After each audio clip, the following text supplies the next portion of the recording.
वहाँ एक जगह लेके जाना है। तो फाइनली पहुंच चुके हैं वापस गोल्डन मार्केट, वापस पहुंच चुके हैं। अब एक साइड नजर आ रही है, ये अंदर तलाल भाई की शॉप है, वहां से माल उठाएंगे। फोन कर दिए, शायद आ जाए, देखते हैं। ये भाई तलाल भाई का बंदा आ गया है, माल उतार दिए रिक्शे में, बल्कि उतार दिए नहीं, चढ़ा दिए। ये कॉटन के पीस है भाई, यहाँ भी कोशिश करेंगे। शापर सारी की सारी शापर फटी हुई है यार। तो ये इनका दूसरा खास बंदा तलाल भाई का, लेकिन ये भी फोन नहीं उठाते हैं भाई। ये शापर बात भी पटी हुई है भाई, शापर पटी हुई है यार। आगे देखो,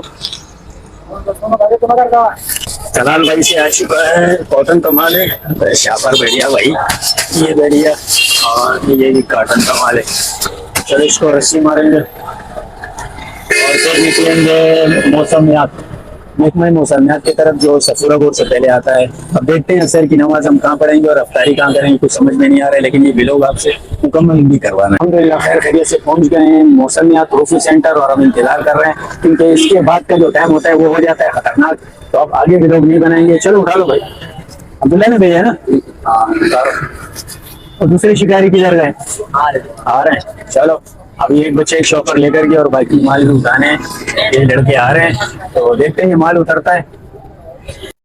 ये एक हराम खोर आ रहा है, ये पीछे वाला जो है ना, ये काम चोर है, काम बिल्कुल नहीं करता है, सिर्फ दांत निकालता रहता है। ये देखो, और ये उबैद भी आ गए भाई, उबैद भी आ गए, आ गए भाई, उबैद भाई भी आ गए।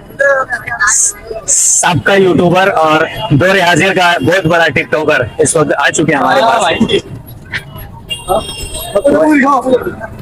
तो भाई माल उतर चुका है, तो नहीं, 2 शापर बाकी है, 2 शापर के लिए एक लड़का आ चुका है, और ये भी 2 शापर उठाएंगे। तो फिर हम असर की नमाज पढ़ेंगे और फिर घर की तरफ रवाना होंगे। ये आज का एक व्लॉग था जो आपको पसंद आया होगा, फर्स्ट रमजान के हवाले से। पसंद आया तो लाइक और शेयर के साथ कमेंट भी लाजमी कीजिए। तो इंशाल्लाह अगले व्लॉग में फिर मिलेंगे, तब तक के लिए अल्लाह हाफ़िज़।